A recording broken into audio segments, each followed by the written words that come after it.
Supreme কোর্টের প্রস্তাব মানতে নারাজ নির্বাচন কমিশন।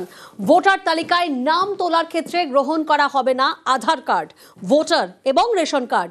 বিহারে ভোটার তালিকা সংশোধনে আগের অবস্থানে অনড় কমিশন।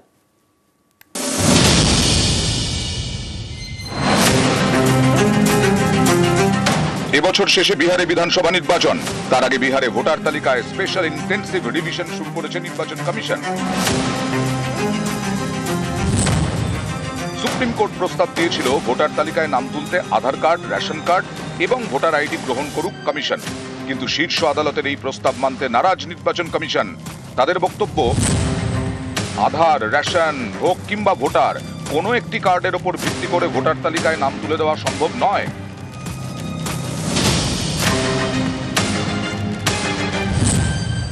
কমিশনের ব্যাখ্যা, ভোটার তালিকার উপর ভিত্তি করে ভোটার কার্ড তৈরি হয়। এখন ভোটার তালিকার সংশোধন হচ্ছে, তাহলে আগে ইস্যু হওয়া ভোটার কার্ড দেখে কিভাবে ভোটার তালিকার সংশোধন সম্ভব? তাহলে তো গোটা প্রক্রিয়াটারই কোনো মানে থাকে না।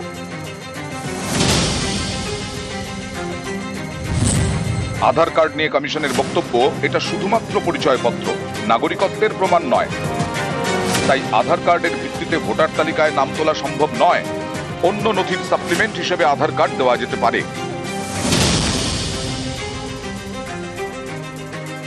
নথি হিসেবে রেশন কার্ডও গ্রহণ করতে নারাজ নির্বাচন কমিশন। তাদের যুক্তি, 2025-এর 7ই মার্চ কেন্দ্রীয় সরকারি সংবাদ মাধ্যমকে জানিয়েছিল 5 কোটি জাল রেশন কার্ড উদ্ধার হয়েছে। তাহলে রেশন কার্ডের গ্রহণযোগ্যতা কি? বিহারের স্পেশাল ইন্টেন্সিভ রিভিশন ঘিরে শুরু থেকেই বিতর্ক। 2003-এর পর ভোটার হয়েছেন এমন বাসিন্দাকে নাগরিকত্বের প্রমাণ দিতে হচ্ছে। কমিশন বিবৃতি দিয়ে জানায়, নাগরিকত্বের প্রমাণ হিসেবে আধার, ভোটার এবং রেশন কার্ড গ্রহণ করা হবে না। এরপরেই বিষয়টি সুপ্রিম কোর্টে পৌঁছয়। সুপ্রিম কোর্ট প্রস্তাব দেয়, বিহারে স্পেশাল ইন্টেন্সিভ রিভিশন চালিয়ে যাক নির্বাচন কমিশন, কিন্তু নথি হিসেবে আধার কার্ড, রেশন কার্ড এবং ভোটার কার্ড গ্রহণ করুক।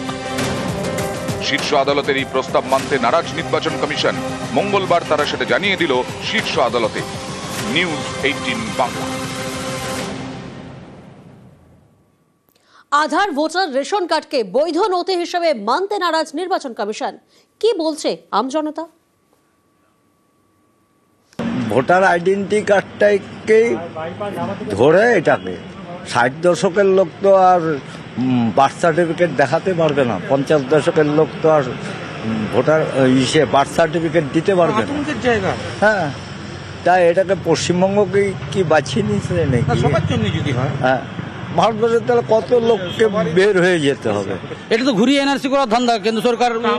ভয় লাগছে না? মানে আমি নাগরিক হিসেবে আমাকে নাগরিক হিসেবে বঞ্চিত করবে তো আগামী দিনে নির্বাচন কমিশন যা করে তুলেছে। বার্থ সার্টিফিকেট আজকালে 15 থেকে 20 বছরের ছেলেদের পাওয়া যাবে, কিন্তু 40 থেকে 50, 60, 65, 70 যাদের বয়স, তাদের বার্থ সার্টিফিকেট তখন হয়নি। তখন স্কুল সার্টিফিকেটে কাজ চলেছে, ভোটার কার্ডে কাজ চলেছে, আধার কার্ড যে সরকার চালু করেছে তাতে কাজ চলেছে। এখন বার্থ সার্টিফিকেট মানে অধিকাংশ লোক তো ভোটার লিস্ট থেকে নাম বাদ হয়ে যাবে। যদি বলে যে জন্ম সার্টিফিকেট ছাড়া ভোটার কার্ড হবে না, এটা ভুল ডিসিশন। আমাদের কাছে এটা সব থেকে বড় অসুবিধা করবে। এখন জন্ম সার্টিফিকেট তো সবার নেই, যাদের নেই তাদের কি তারা কি নাগরিক নয়?